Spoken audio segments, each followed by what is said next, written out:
ವೀಕ್ಷಿಸುವ ನಮ್ಮ ಸುರುಚಿ ಕಾರ್ಯಕ್ರಮಕ್ಕೆ ಸ್ವಾಗತ. ಎಸ್ ಮ್ಯಾಮ್, ಇವಾಗ ಸ್ಪೆಷಲ್ ಆಗಿ ಯಾವ್ದು ಹೇಳಿದ? ನಾನು ರಾಗಿ ಸೂಪ್ ಮಾಡ್ತಾ ಇದ್ದೀನಿ. ರಾಗಿಯ ಸೂಪ್ ಅಲ್ಲ, ಹೆಲ್ದಿ ಡಯಟ್ಗೋಸ್ಕರ. ಓಕೆ, ಸ್ಟಾರ್ಟ್ ಮಾಡುವ. ಫಸ್ಟಿಗೆ ಈಗ ಒಂದು ಪಾತ್ರೆ ಇಲ್ಲದಿದ್ರೆ ಬಾಣಲೆ ಬೇಕು. ಬಾಣಲೆ ಬೇಕಾ? ಓಕೆ. ಆ್ಯಕ್ಚುಲಿ ಸೂಪ್ ಮಾಡೋದು ತುಂಬ ಈಸಿಯಾ? ಹೌದು ಹೌದು. ನಾವು ಈಸಿಯಲ್ಲಿ ಮಾಡುವಂಥದ್ದು ರಾಗಿ ಸೂಪ ಅಥವಾ ಬೇರೆ ಉಂಟಾ? ಇಲ್ಲ ಇಲ್ಲ, ಬೇರೆ ಬೇರೆ ಇರ್ಬೋದು. ನಾನಂತೂ ಈಸಿಯಸ್ಟ್ ಮಾಡೋದು. ಈಸಿಯಸ್ಟ್. ಹೊಟ್ಟೆ ತುಂಬಬೇಕು, ಈಸಿ ಸಹ ಇರಬೇಕು, ಆರೋಗ್ಯಕ್ಕೂ ಒಳ್ಳೇದಿರಬೇಕು, ಟೇಸ್ಟ್ ಕೂಡ ಸ್ವಲ್ಪ ತುಪ್ಪ ಹಾಕುವ. ತುಪ್ಪ ಬೇಕಾ? ಓಕೆ.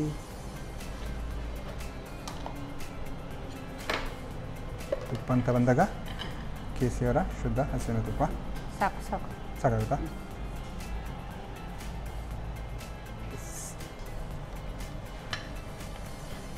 ಈಗ ತುಪ್ಪ ಕರಗಿದ ಕೂಡಲೇ ಈರುಳ್ಳಿ ಹಾಕೋದು. ಈರುಳ್ಳಿ ಓಕೆ.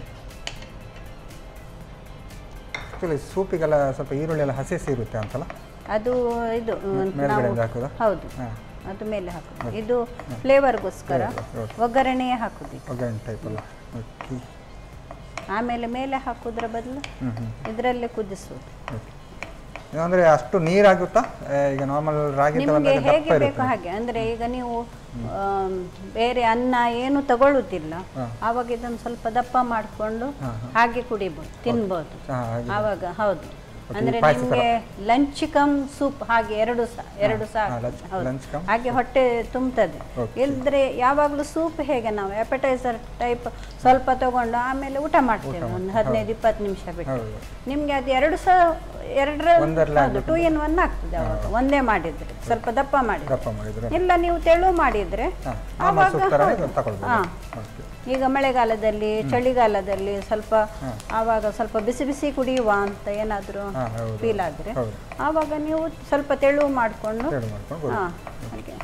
ಇಲ್ಲದ್ರೆ ರಾಗಿದು ಅದೇನು ಅಂಬಲಿ ಅದೆಲ್ಲ ಮಾಡ್ತಾರೆ, ಮಣ್ಣಿ ಮಾಡ್ತಾರೆ, ರಾಗಿ ದೋಸೆ ಮಾಡ್ತಾರೆ, ಇಡ್ಲಿ ಮಾಡ್ತಾರೆ, ರಾಗಿಯದ್ದು ನೀರು ದೋಸೆ, ಮತ್ತೆ ಹೀಗೆ ದೋಸೆ, ಸಾದಾ ದೋಸೆ ಅದೆಲ್ಲ ತಿಂತಾರೆ ರಾಗಿಯದ್ದು. ಈಗ ಇದು ಕೆಂಪಾಯ್ತು.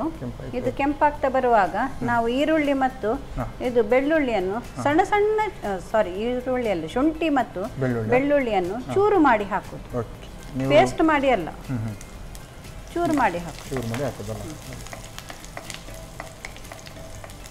ಇದರದ್ದು ಸ್ವಲ್ಪ ಹಸಿ ವಾಸನೆ ಹೋಗ್ಲಿ. ಇಷ್ಟು ಫ್ರೈ ಆಗ್ಬೇಕಲ್ಲ? ಕೆಂಪಾದ್ರೆ ಸ್ವಲ್ಪ ಪರಿಮಳ ಬರ್ತದೆ. ಮತ್ತೆ ಅದು ಹಸಿ ಈರುಳ್ಳಿಯಲ್ಲೇ ಹಾಕ್ತೀವಲ್ಲ, ಆವಾಗ ಅದು ನಮ್ಗೆ ಬಾಯಿಗೆ ತಿನ್ಲಿಕ್ಕೆ. ಈಗ ಒಂದೊಂದಾಗಿ ನಾವು ತರಕಾರಿಯನ್ನು ಹಾಕ್ತಾ ಹೋಗುವ. ನೋಡಿ, ಇದು ಕ್ಯಾರೆಟ್ ಸಣ್ಣ ಚೂರು ಮಾಡಿ. ಸೂಪಿಗೆಲ್ಲ ಎಷ್ಟು ಚಿಕ್ಕದಾಗಿ ಎಷ್ಟು ಸಣ್ಣ ಕಟ್ ಮಾಡ್ತೀವಿ ಅಷ್ಟು ಚೆನ್ನಾಗಿರ್ತದೆ. ಸ್ವಲ್ಪ ಬೀನ್ಸ್, ಮತ್ತೆ ನಿಮಗೆ ಇಷ್ಟ ಇದ್ರೆ ಸಿಕ್ಕಿದ್ರೆ ಕಾರ್ನ್ ಹಾಕ್ಬೋದು, ಸ್ವೀಟ್ ಕಾರ್ನ್ ಹಾಕ್ಬೋದು, ಮಶ್ರೂಮ್ ಹಾಕ್ಬೋದು. ನಿಮಗೆ ಅವೈಲೇಬಲ್ ಮನೆಯಲ್ಲಿ ಏನಿದೆ ಆ ತರಕಾರಿಯನ್ನು ಬ್ರೊಕೊಲಿ, ಇದು ಕ್ಯಾಪ್ಸಿಕಮ್ ಎಲ್ಲ ಸ್ವಲ್ಪ ಸ್ವಲ್ಪ ಹಾಕ್ಕೊಳ್ಳೋದು. ಅಂದ್ರೆ ಇದನ್ನು ತಿಂದ್ರೆ ಮತ್ತೆ ನಿಮಗೆ ಮತ್ತೆ ಪುನಃ ಊಟ ಮಾಡುವಾಗ ಇಲ್ಲ. ಆಕ್ಚುಲಿ ಇಷ್ಟೆಲ್ಲ ಹಾಕಿದ ನಂತರ ಕಾರ್ನ್ ಹಾಕಿದ್ರೆ ನೋಡುವಲ್ಲಿ ಸ್ವಲ್ಪ ಸ್ವೀಟ್ ಥರ ಸಿಗುತ್ತಲ್ಲ. ಈಗ ನಾನು ಕಾರ್ನ್ ಇಲ್ಲ ನನ್ನ ಹತ್ರ, ನಾನು ಬಟಾಣಿ ಹಾಕಿದ್ರೆ ಸ್ವಲ್ಪ ಈರುಳ್ಳಿಯದ್ದು ಎಲೆ ಸಹ ಹಾಕ್ತೇನೆ. ಈಗ ಇದಕ್ಕೆ ನಾವು ಉಪ್ಪು ಸಹ ಹಾಕಿಬಿಡುವ. ಸೂಪಲ್ಲಿ ಸ್ವಲ್ಪ ಉಪ್ಪೆಲ್ಲ ಜಾಸ್ತಿ ಇರುತ್ತಲ್ಲ. ಈಗ ಇದರಲ್ಲಿ ನಾವು ನಮಗೆ ಎಷ್ಟು ಬೇಕು ಅಷ್ಟು ನೀರು ಹಾಕಿಬಿಡು. ನೀರಲ್ಲಿ ನೀರಲ್ಲಿ ಬೇಯಬೇಕು. ಹೌದು, ನೀರು ಹಾಕು ಸಾಕು. ಈಗ ಇದನ್ನು ನಾವು ಮುಚ್ಚಿಡುವ. ಒಂದು ಕುದಿ ಬಂದು ತರಕಾರಿ ಬೇಯ್ತದದು. ಅಷ್ಟರಲ್ಲಿ ನಾವು ಈ ರಾಗಿಯನ್ನು ನಾವು ಸ್ವಲ್ಪ ಕರಗಿಸಿಕೊಳ್ಳುವ. ನಮಗೆ ಇಷ್ಟು ಬೇಡ, ನಮಗೆ 1 ಸ್ಪೂನ್ನಷ್ಟು ಸಾಕು. ಅಷ್ಟೇ ಸಾಕಾಗುತ್ತಾ? ಸಾಕು. ನಿಮಗೆ ದಪ್ಪ ಬೇಕು ಅಂದರೆ ದಪ್ಪ ಮಾಡುವ, ಇಲ್ಲ ಅಂದರೆ 1 ಸ್ಪೂನ್ನಷ್ಟು ಸಾಕಾಗುತ್ತಲ್ಲ? ಸಾಕು. ನಾನು ಅದೇ ಅಂದ್ಕೊಂಡೆ. ಇದು ಆ್ಯಕ್ಚುಲಿ ಈ ಥರ ರಾಗಿ ಆದರೆ ಎಲ್ಲರೂ ಈಗ ರಾಗಿ ಬ್ಯಾಚುಲರ್ಸ್ ಎಲ್ಲ ಇದ್ದವರಿಗೆಲ್ಲ ತುಂಬ ಒಳ್ಳೆಯದಿದ್ದು. ಈಸಿ ಮಾಡಲಿಕ್ಕೆ ಸಹ, ಹೊಟ್ಟೆ ಸಹ ತುಂಬುತ್ತದೆ.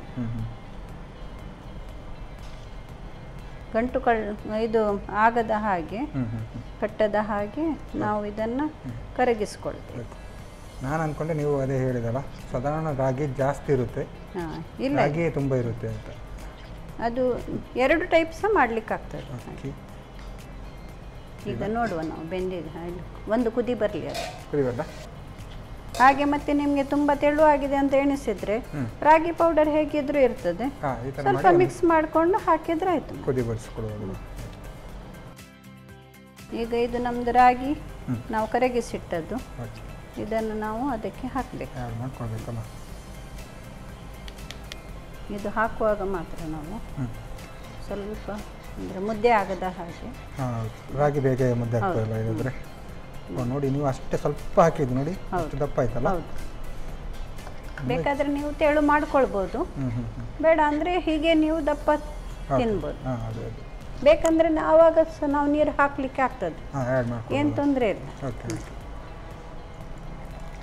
ನಾವು 1 ಸ್ಪೂನ್ನಷ್ಟು ಹಾಕಿದ್ದಕ್ಕೆ ಎಷ್ಟು ದಪ್ಪ ಆಯ್ತು. ಹೌದು, ಗಮ್ಮತ್ತಾಗಿ ಬರ್ಬೋದು ಅಂತ ಕಾಣ್ತಾ ಉಂಟು. ಸ್ವಲ್ಪ ಕುದಿ ಬರಬೇಕಲ್ಲ, ಮುಚ್ಚಿಡುವ ನಾವು.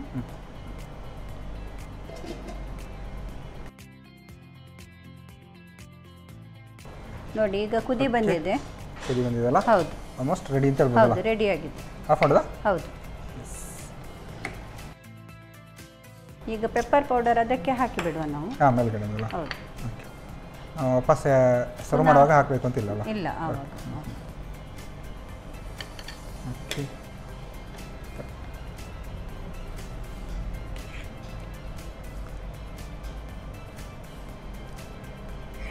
ನೋಡ್ಲಿಕ್ಕೂ ಚೆನ್ನಾಗಿ ಕಾಣ್ತಾ ಉಂಟಲ್ಲ? ಹೌದು, ಮತ್ತೆ ತರಕಾರಿ ಎಲ್ಲ ಇರುವುದರಿಂದ ಇದರಲ್ಲಿಯೇ ನಮಗೆ ಅದು ಇದು ಹೊಟ್ಟೆ ತುಂಬುತ್ತದೆ ಬೇಗ. ಈಗ ಇದಕ್ಕೆ ಅಲಂಕಾರಕ್ಕೆ ನಾವು ಸ್ವಲ್ಪ ಈರುಳ್ಳಿಯದ್ದು ಎಲೆ, ಹೌದು, ಮತ್ತು ಸ್ವಲ್ಪ ಕೊತ್ತಂಬರಿ ಸೊಪ್ಪು. ಈಗ ಬಿಸಿ ಬಿಸಿಯಾದ ಸೂಪ್ ರೆಡಿಯಾಗಿದೆ. ರಾಗಿ ಸೂಪ್ ರೆಡಿ ಅಲ್ಲ? ಗಮ್ಮತ್ತು ಕಾಣ್ತುಂಟು. ಈ ಥರದ ಸೂಪ್ ಒಂದು ಬೌಲ್ ಈ ಥರ ಮಾಡಿಕೊಟ್ರೆ ಒಂದು ಹೊತ್ತಿನ ಊಟವನ್ನು ಕ್ಯಾನ್ಸಲ್ ಮಾಡ್ಬೋದಲ್ಲ? ಕ್ಯಾನ್ಸಲ್ ಮಾಡಿ. ಚೆನ್ನಾಗಿದೆ, ಟೇಸ್ಟ್ ಅಂತೂ ಗಮ್ಮತ್ತಿರುವುದು ಕಾಣ್ತುಂಟು. ಟೇಸ್ಟ್ ನೋಡೋದಾದ್ರೆ ಖಂಡಿತ. ಓಕೆ, ಚಂದ್ರಿಕಾ ಮ್ಯಾಮ್ ಸಾಕಾಗುವಂತಹ ರಾಗಿ ಸೂಪ್ ಅಂತೂ ರೆಡಿ ಮಾಡಿಕೊಟ್ಟಿದ್ದಾರೆ. ಬಿಸಿ ಬಿಸಿ ಹಾಗೆ ಪರಿಮಳ ಬರ್ತಾ ಉಂಟು. ನಾನು ಟೇಸ್ಟ್ ಮಾಡೋಕ್ಕೂ ಮುಂಚೆ ಅದನ್ನು ಹೇಗೆ ಮಾಡೋದು ಅಂತ ನೋಡ್ಬೋದು. ರಾಗಿ ಸೂಪ್ ತಯಾರಿಸುವ ವಿಧಾನ: ಮೊದಲಿಗೆ ಸ್ವಲ್ಪ ತುಪ್ಪವನ್ನ ಬಿಸಿ ಮಾಡಿಕೊಂಡು ಹೆಚ್ಚಿದ ಈರುಳ್ಳಿ ಹಾಕಿ ಕೆಂಪಗಾಗುವವರೆಗೂ ಹುರಿಯಿರಿ. ನಂತರ ಸಣ್ಣಗೆ ಹೆಚ್ಚಿದ ಶುಂಠಿ ಹಾಗೂ ಬೆಳ್ಳುಳ್ಳಿ ಹಾಕಿ ಸಣ್ಣಗೆ ಹೆಚ್ಚಿದ ಕ್ಯಾರೆಟ್, ಬೀನ್ಸ್, ಟೊಮ್ಯಾಟೊ, ಕ್ಯಾಪ್ಸಿಕಮ್, ಹಸಿ ಬಟಾಣಿ, ಈರುಳ್ಳಿ ದಂಟು ಹಾಕಿ ಹುರಿದು ಸ್ವಲ್ಪ ನೀರು ಹಾಕಿ ಬೇಯಿಸಿ. ಕುದಿ ಬಂದ ನಂತರ 1 ಚಮಚದಷ್ಟು ರಾಗಿ ಪುಡಿಯನ್ನು ನೀರಿನಲ್ಲಿ ಕಲಸಿ ಸೇರಿಸಿ ಕೈ ಬಿಡದೆ ಕಲಸುತ್ತಾ ಬೇಯಿಸಿ. ಬೇಕಾಗುವಷ್ಟು ನೀರು ಹಾಕಿ ಕುದಿಸಿ. ಕೊನೆಯಲ್ಲಿ 1 ಚಮಚದಷ್ಟು ಕರಿಮೆಣಸಿನ ಪುಡಿ ಹಾಕಿ ಸರ್ವ್ ಮಾಡಿ. ಬಿಸಿ ಬಿಸಿಯಾದ ಆರೋಗ್ಯಕರ ರಾಗಿ ಸೂಪ್. ಅಡುಗೆ ಅಂತೂ ರೆಡಿ ಆಗಿದೆ. ಹೌದು, ಒಂದು ಸಾಬುದಾನದ ಪಲಾವ್ ಮತ್ತು ಇನ್ನೊಂದು ಸೂಪ್ ಅಲ್ಲ? ಯಾವ ನೋಡೋದು ಫಸ್ಟ್ ಟೇಸ್ಟ್? ಸಾಮಾನ್ಯವಾಗಿ ಸೂಪ್ ಕುಡಿದು ಊಟ ಮಾಡೋದಲ್ಲ. ಈಗ ನಿಮಗೆ ಹೇಗೆ ಅನ್ನಿಸ್ತಾ ಇದೆ? ಸೂಪ್ ಕುಡಿದೆ ನೋಡುವಲ್ಲ? ಓಕೆ, ಬಿಸಿ ಬಿಸಿ ಕೂಡ ಉಂಟು. ಹೌದು, ಓಕೆ, ತಗೊಳ್ಳಿ. ರಾಗಿ ಸೂಪ್ ಅಲ್ಲ? ಹೌದು. ಓಕೆ, ಸ್ವಲ್ಪ ಹೂ ಮಾಡಿ ಕುಡಿಬೇಕು. ಸ್ವಲ್ಪ ಹೂ ಮಾಡಿ ಕೊಡಬೇಕಲ್ಲ? ಹೌದು, ಇಲ್ಲಾಂದರೆ ಬಿಸಿ ನಾಲಿಗೆ ಸುಟ್ಟು ಹೋಗ್ತದೆ. ಓಕೆ,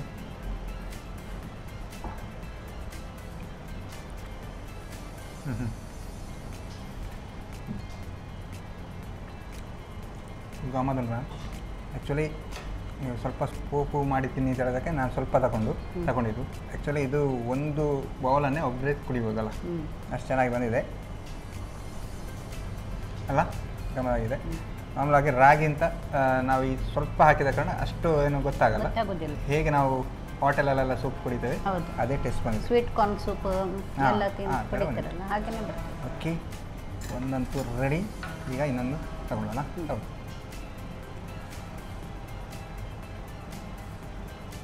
ಇದು ಕೂಡ ನೋಡಿ ಸ್ವಲ್ಪ ಬಿಡಿ ಬಿಡಿಯಾಗಿ ಬರ್ತದೆ. ಹೌದು,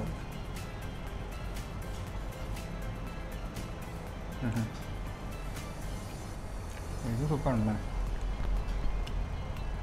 ಆ್ಯಕ್ಚುಲಿ ಕಿಚಡಿಗಿಂತ ಪಲಾವೇ ಬೆಸ್ಟ್, ಸೂಪರ್ ಆಗ್ತದಲ್ಲ? ಚೆನ್ನಾಗಿ ಬಂದಿದೆ.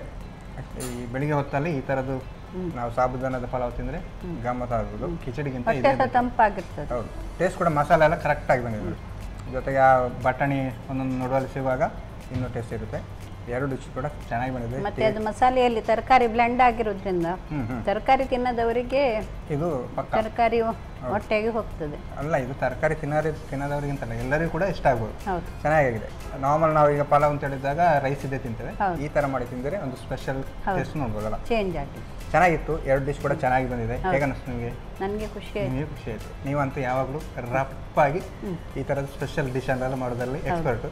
ಹಾಗಾಗಿ ಎರಡು ಡಿಶ್ ಕೂಡ ಚೆನ್ನಾಗಿ ಬಂದಿದೆ, ಟೇಸ್ಟಿಯಾಗಿ ಬಂದಿದೆ. ಹಾಗಾಗಿ ನಮಗೆ ಒಂದು ಕಾರ್ಯಕ್ರಮ ಒಂದು ಎರಡು ಡಿಶ್ ಹೇಳ್ಕೊಡೋದಕ್ಕೆ ನಿಮಗೆ ಸಂತೋಷ್ ರೈಸ್ ಮಿಸ್ ಅವರ ದವಸ ಅವಲಕ್ಕಿ ಹಾಗೂ ಕುಶಲಕ್ಕಿ ಇವರ ಕಡೆಯಿಂದ ಒಂದು ಚಿಕ್ಕ ಗಿಫ್ಟ್. ಧನ್ಯವಾದಗಳು. ಹಾಗೆಯೇ ಸ್ಪೆಷಲಾಗಿ ನಾನಾ ಮಸಾಲ ಇವರ ಕಡೆಯಿಂದ ಕೂಡ ಒಂದು ಚಿಕ್ಕ ಗಿಫ್ಟ್. ಧನ್ಯವಾದಗಳು. ಜೊತೆಗೆ ಶಶಿ ಸೋಪ್ ಇವರ ಕಡೆಯಿಂದ ಕೂಡ ಒಂದು ಚಿಕ್ಕ ಗಿಫ್ಟ್. ಧನ್ಯವಾದ. Okay, thank you ma'am.